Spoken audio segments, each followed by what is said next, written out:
Friends എല്ലാവർക്കും rise of the പോഡ്കാസ്റ്റിലേക്ക് സ്വാഗതം. ഞാൻ സംസാരിക്കാൻ പോകുന്നത് ഫേക്ക് വേൾഡിനെ കുറിച്ചാണ്. ഇന്ന് നമ്മൾ ചിന്തിക്കുകയാണെങ്കിൽ ലോകം വളരെയേറെ മാറി. പലരും നമുക്ക് വിശ്വസിക്കാൻ പോലും കഴിയുന്നില്ല. എന്നാൽ പലരും നമ്മളെ വിശ്വസിപ്പിക്കും അവർ റിയലാണെന്നുള്ള രീതിയിൽ. ആ ഒരു രീതിയിലാണ് ഇന്ന് പലതും നടന്നുകൊണ്ടിരിക്കുന്നത് ഈ ലോകത്ത്. ഏത് മേഖല എടുത്ത് നോക്കിക്കഴിഞ്ഞാലും മീഡിയയിൽ ചില ന്യൂസുകളായിക്കോട്ടെ അല്ലെങ്കിൽ സ്കാമേഴ്സ് ആയിക്കോട്ടെ പലരും കബളിപ്പിക്കപ്പെടാൻ മെയിൻ കാരണം അവർ വിശ്വസിക്കുന്നു. ഫസ്റ്റ് ഒരു ട്രസ്റ്റ് ഉണ്ടാക്കിയെടുക്കുന്നു. എന്നാൽ അവർ യഥാർത്ഥത്തിൽ പിന്നീട് അവരവരുടെ റിയാലിറ്റി കാണിക്കുന്നു. അതുകൊണ്ട് തന്നെയാണ് പലരും ഈ ചതിക്കുഴിയിലൊക്കെ പെട്ടുപോകുന്നത്. അതുകൊണ്ട് നമ്മൾ ഇന്ന് സർപ്പത്തെ പോലെ വിവേകികളാകേണ്ട സമയം അതിക്രമിച്ചു എന്ന് പറയാം. ഒരുപാട് പ്രശ്നങ്ങൾ ഇന്ന് നമുക്ക് ചുറ്റിലും കാണുന്നുണ്ട്. പല രീതിയിലും മനുഷ്യനെ ചതിച്ച് വഞ്ചിച്ച് കൊണ്ടിരിക്കുന്നു.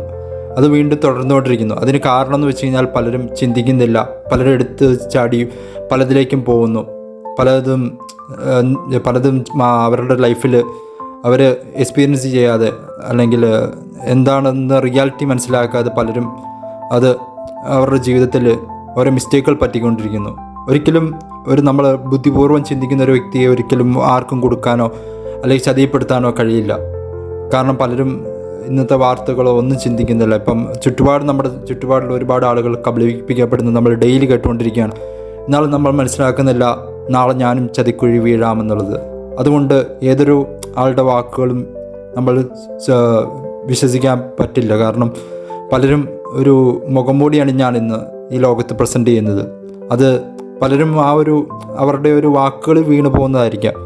അതുകൊണ്ട് നമ്മൾ റിയാലിറ്റി മനസ്സിലാക്കി ജീവിക്കുക. ഈ ലോകത്ത് ഷെയർ ചെയ്യപ്പെടുന്ന എല്ലാ ന്യൂസുകളും ശരിയാണെന്നുമില്ല. ഇപ്പോൾ 10% ന്യൂസ് മാത്രമാണ് വിശ്വസിക്കാൻ പോകുന്നത്. ഇനി കൂടി വരുമ്പോൾ ആ 10% പോലും മാറും. 1%-ലോട്ടൊക്കെ ചിലപ്പോൾ മാറ്റങ്ങൾ വരാം. കാരണം നമ്മുടെ ലോകം അത്രത്തോളം മാറിക്കൊണ്ടിരിക്കുകയാണ്. പലരും പണത്തിന് വേണ്ടി ജീവിക്കുന്നവരാണ്.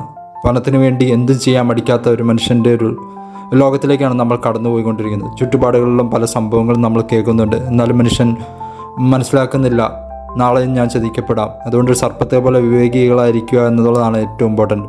Thank you.